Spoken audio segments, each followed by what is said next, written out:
So you know resting angry face, right? And it can be applied to men or women. Sometimes we call it resting face. And they might be listening, or they might be looking at something and they just look angry. And then you go up there and talk to them and you ask them what's going on. And they're like, oh no, I'm not feeling angry at all. I remember delivering this seminar and the woman in the front row was just searing at me, like she was scowling and just her eyebrows all furrowed and she's like this and she sits there the whole time like this, angry. After the seminar, I'm like, oh, this woman did not like this content at all. She waited in line to talk to me. I was like, oh, she's going to give me like an earful. She gets all the way to the front of the line and I'm like, hi, it's nice to meet you. And she was like, oh my gosh, I loved this content.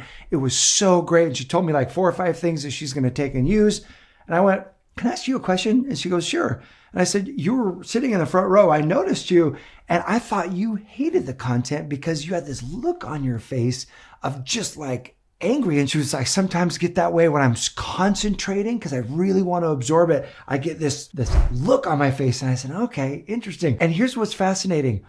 We can often engage in a behavior that we might not be feeling a certain way, but other people are interpreting it that way. That woman wasn't feeling angry or wasn't disliking the material. I was simply interpreting it that way. And so today I want to share with you some behaviors that while you might not be desperate at all, these particular behaviors are super common for men to interpret that this is a desperate behavior. The first behavior that can be interpreted as desperate is if you're complaining that there are no good men out there when you're on a date.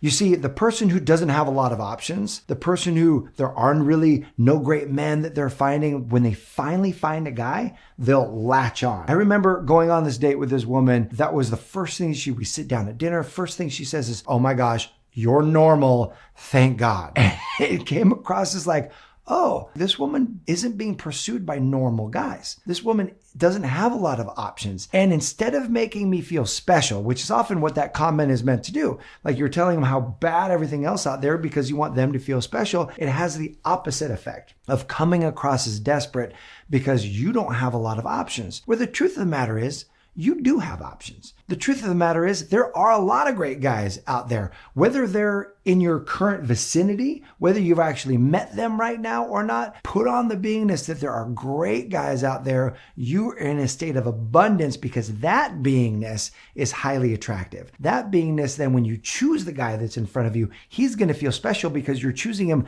not because he's the last option available, but because he's the best option among all these other great options. And that's what feels really great. The second behavior that's misinterpreted as desperate energy is over-communicating. And over-communicating looks like having a great time on a date and then immediately launching into communicating with him like he's your best friend. Where you send him a text, you say, hey, had a really great time last night.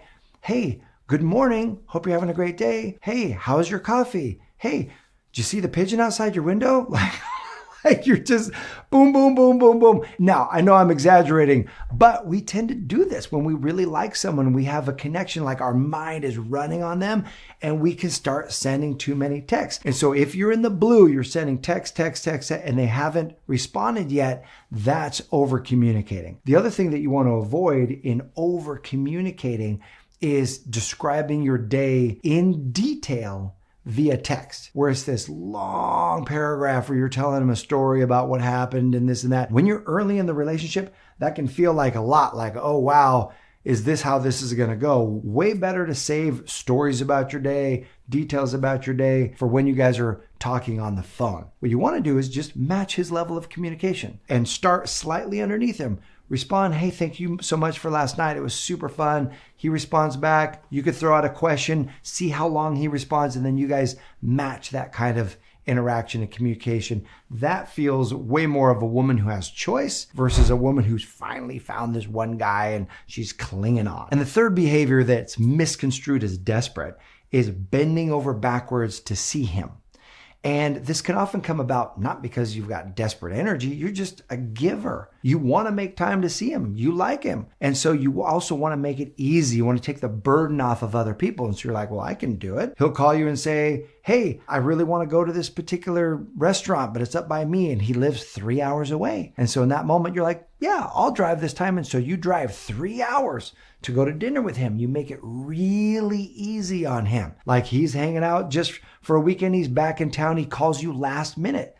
It says, hey, I'm in town last minute. Can we get together for drinks? And you're like, oh, well, I had plans with friends. I'll cancel those plans with friends and I'll go out with you. What you're doing is you're demonstrating that his time is more valuable than yours, that his preferences are more valuable than yours. Instead of him seeing this as, oh, she's just generous and she's just a giver, it comes across as, wow, she doesn't value herself as much, and it actually lowers the attraction because it comes across as a little bit desperate. Way better is for you to invite him to match your level of investment. If he wants to take you to this amazing restaurant, let him know that you would love to go to that restaurant. That sounds amazing. And this early in the dating process, you would feel really served if he would meet you halfway, since it's a 3-hour drive. See if he's willing to do that. He shows up last minute, says, hey, can you get together for drinks? Do not cancel plans with your friends. If you've got plans already, say, you know what, I would love to, but my friends and I, we made plans to hang out.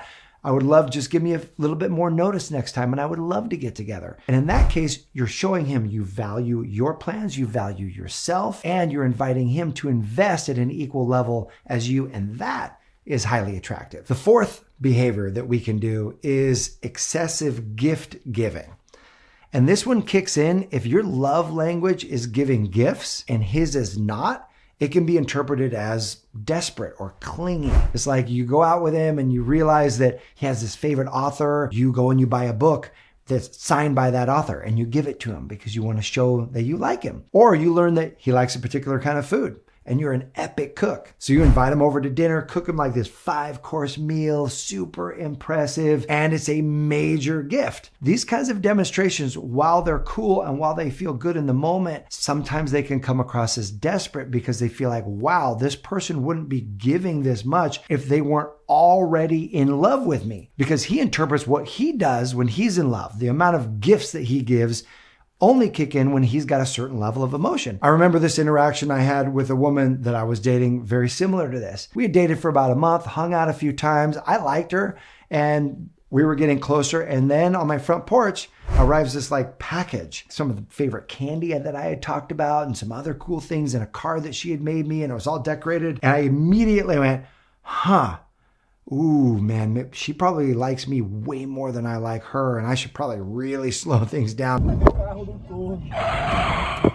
This is getting lopsided. And I called her up and we actually had an honest conversation about it. And she goes, I almost didn't send it because I didn't want to scare you off. I like you, but I'm not like in love with you yet.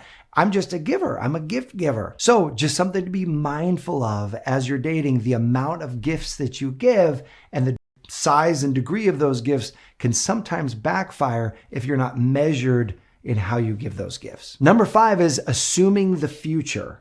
And this is where you assume that the two of you are going to be together in the future and you start planting the seeds for future plans together. So let's say you two of you were talking about favorite holidays and he talks about how one of his favorite holidays is Christmas.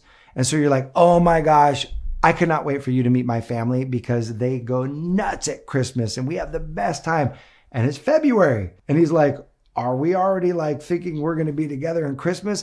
Those types of moments, while you could just be casually mentioning this, not because anything other than you think it would be cool because it meets the moment, he interprets that of like, oh, she's already like fully sold hook, line, and sinker on this relationship and I'm still uncertain. That type of imbalance can cause someone to pull back. If you do want to make a comment about the future, it can easily be tempered down and actually infused with some attraction language by saying something like this. Oh, you like Christmas? Well, let me say, if you play your cards right, if this thing actually works out, you would love to meet my family at Christmas time because they go all out. And that lets him know that you're not sold, you're still discovering, but there's this great thing in the future that the two of you could enjoy together. Number 6 is over agreement. Now, in any kind of interaction, we're always looking for common ground. We're always looking for ways that we align with one another. But when you take it to an extreme where you just agree with everything he says or everything he does is super cool or there's no